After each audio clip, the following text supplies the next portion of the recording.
We'll have a keynote address followed by a panel discussion. So the objectives, so the themes that we're going to focus on this session are as follows.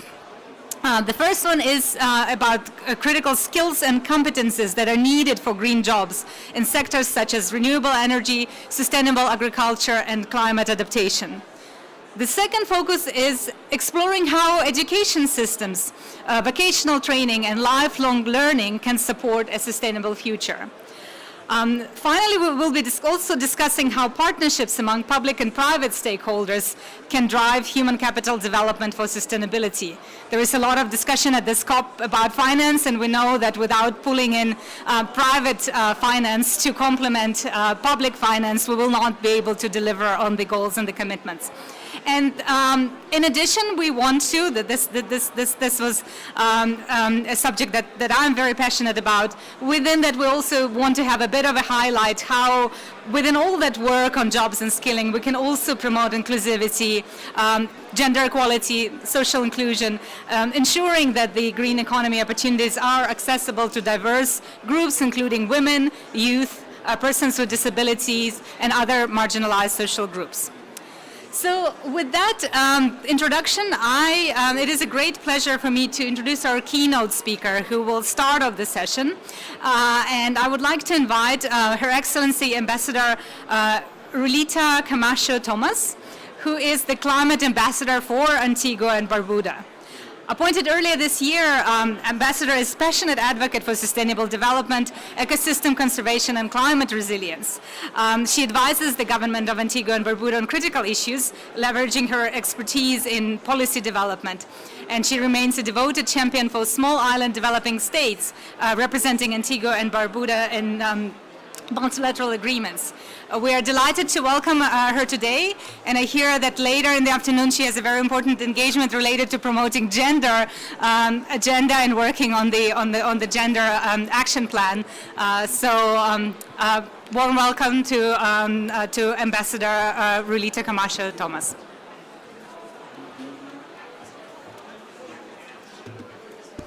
Thank you very much. Thank you very much. Can you just confirm that you can hear me? Good. Okay, right. So I will just begin. Thank you very much. I'm honored to stand here today to talk a little bit about this matter, which is really central to SID's survival and prosperity. Human capital development for a green economy is not just a theoretical concept for us. It is the bedrock of our strategy for resilience and for sustainable growth in small economies like Antigua and Barbuda. So SIDS, as you know, we face some existential challenges as a result of climate change, sea level rise, hurricanes, droughts. The frequency and intensity of these events really put our economies at risk. Increasing temperatures are threatening our ecosystems. Just to give an example, in 2023 we faced 93% bleaching of our coral, and that includes coral on the conservation. And in November, when temperatures should be cooling, we are now facing the peak of our bleaching activity. So really our ecosystems are under threat. And these ecosystems we rely on to support our tourism product. And so therefore, we have to really integrate the concept of a green economy into our resiliency. So as a strategy, our Ministry of Finance has prioritized low carbon, climate resilient, and socially inclusive development as part of our medium-term economic development strategy. We are seeking to promote strategies that transition and empower our people through education, skills development, and inclusive policies. And just a few of these examples. So one is renewable energy and job creation. We have committed as a country in our NDCs to achieve 95% renewable energy and electricity generation by 2030. We realize that this is a very, very ambitious goal, but we think that this will catalyze significant investments in training programs for renewable energy technologies so that our population can participate in the transition of our economy. We have apprenticeship initiatives that are being rolled out to equip our citizens to install and maintain solar and wind energy systems. And these programs are targeting a wide and diverse group, including youth, women, small enterprises, ensuring that the transition of our workforce is inclusive and transformational. With respect to climate resilience infrastructure, we are prioritizing the updating of our building codes to support climate resilient housing for our people. We are also assisting by giving concessional loans and grants to low-income families that live in high-risk environments, and by that, low-income families are being empowered to climate-proof their homes. This also creates new opportunities for construction and engineering, while we are increasing societal resilience against weather events. Community-driven adaptation is particularly important for us. Like other small states, we are data poor, so quite often the data does not reflect what happens on the ground. And what we find is the knowledge base from elders and communities is actually a better indicator of how you should plan than any data set that you can have. One example of this is the McKinnon's Watershed Initiative, where we have demonstrated how using community advice in ecosystem restoration can drive both environmental and economic benefits. Now let's talk about gender equality and social inclusion. So we recognize in Antigua and Barbuda that there are disproportionate impacts of climate change on women, and that our policies have to be designed to reduce these inequalities. For example, we have microfinancing programs that specifically target women-led households and small businesses to access renewable energy solutions. This approach aligns with SDG 5, and it ensures that no one is left behind in the transition to a green economy. The other thing that I should point out here is that our tourism sector really puts a burden on families because of the time period in which hotel sector workers. So quite often we have people working in the hotel sector that are not home in the evenings. And so there's a burden on families. So as many economic opportunities we have for people to diversify away from total dependence on tourism, it is better for the well-being of our society. And then youth empowerment. So we have a national youth parliament. We have representatives from our national youth parliament at this COP, and we have involved our national youth parliament representatives in the development of our NDCs. The NDCs explicitly include a focus on youth by participation, and we are fostering innovation hubs that support STEM education. We have a new university, this is University of the West Indies, Five Islands campus, where we are focusing on the Center for the Blue Economy, which we see as our biggest potential for growth, and therefore enhancing opportunities for youth to train in Antigua and Barbuda. We also have a technological center for building technology called the Harrison Center, where we are taking at-risk youths from communities and helping to train them in green economy technologies. There's several other programs that we need to roll out to be more inclusive, but these are just some of the examples that we have been starting to roll out through nationally led initiatives. I want to talk a little bit about the role of human capital. Transitioning to a green economy requires more than just policies. It demands skilled individuals who can innovate, adapt, and implement solutions.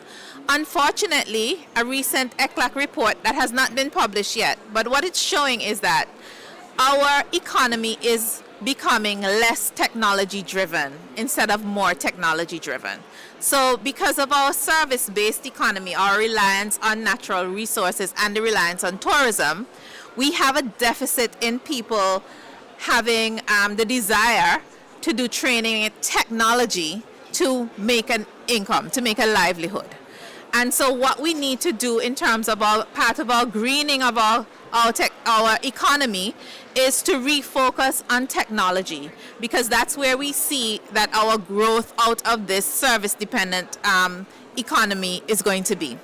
So some of the things that we need to continue to invest in and have invested in is establishment of partnerships with the Green Climate Fund to provide technical and financial support for some of these training initiatives, development of a pipeline of professionals through targeted educational programs and certification in climate resilient technologies to work in the green economy sector, and to encourage public-private partnerships where we can expand the access to training, not just within the government sector and training institutions, but with other multilateral companies that have these facilities. So basically what we want to do is develop some exchange and training programs to allow our population to be educated, to experience what it's like to work in an already developed green economy, and then come back home to exchange those skills internally.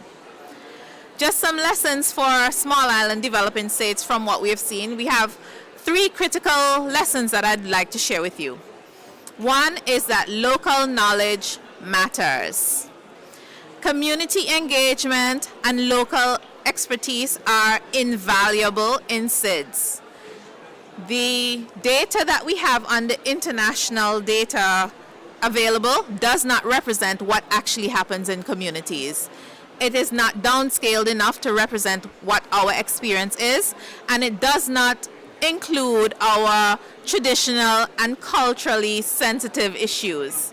And so in anything that we're doing, just the data that you can pull off of a website is not what you need. You actually need to come and touch the community and interact with the community to learn lessons from what will work in our situation. Integration is key. Policies for human capital development must align with broader development goals, both our internally, culturally important development goals and to the multilateral environmental agreements. And so in these forums, we continue to advocate for a space to be left for interpretation of our commitments in a socially inclusive and culturally appropriate way. And finally, finance enables growth. Unfortunately, many Caribbean SIDS are losing our ODA status, which means that we have lost a lot of the funding the only funding that is data proven to help our development. This leaves us in a precarious situation, and as we go through these negotiations, we have to understand that our vulnerabilities are very, very different. And despite our ODA status, our debt and our economic structure makes us very, very vulnerable. And so we are at a stage in Antigua and Barbuda where we've lost access to funding totally unless we have bankable projects. Ecosystem projects and some of these community and social development projects are not bankable. Cultural projects tend not to be bankable.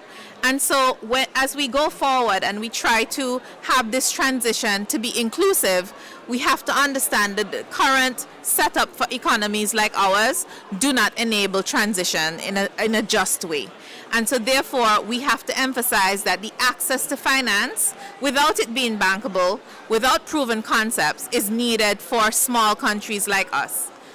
So we want grants, concessional financing, debt swaps, and creative initiatives that allow us to scale up training and also do green innovations in a way that is culturally and socially appropriate for our context. And so finally, as we look to the future, we want to call on all our developing partners, the private sector, to invest in human capital development for SIDS. It's not just education, it's actually experience training that we need, exchange programs. You come to us, we come to you, that type of learning. There has to be some interpretation of our needs. It's not just a copy paste. You can't just take technology from this place and land it in this place and it works. The technology has to be adapted to our situation for it to work. So that's the expansion of green technology education and training in a socially and culturally appropriate way. Secondly, increasing climate resilient financing for small island states that overcomes the ODA issue that we have, and promoting inclusive governance. All voices, including ours, as small as we are, have to be heard as we go forward. We are often overpowered by big companies with technologies that have been proven in big economies that don't work for us. And really, we don't want white elephants on the ground. We want to make sure that in our transition, things are appropriate for us. Human capital is the bridge between where we are and where we need to be. A world where SIDS like Antigua and Barbuda are thriving requires that we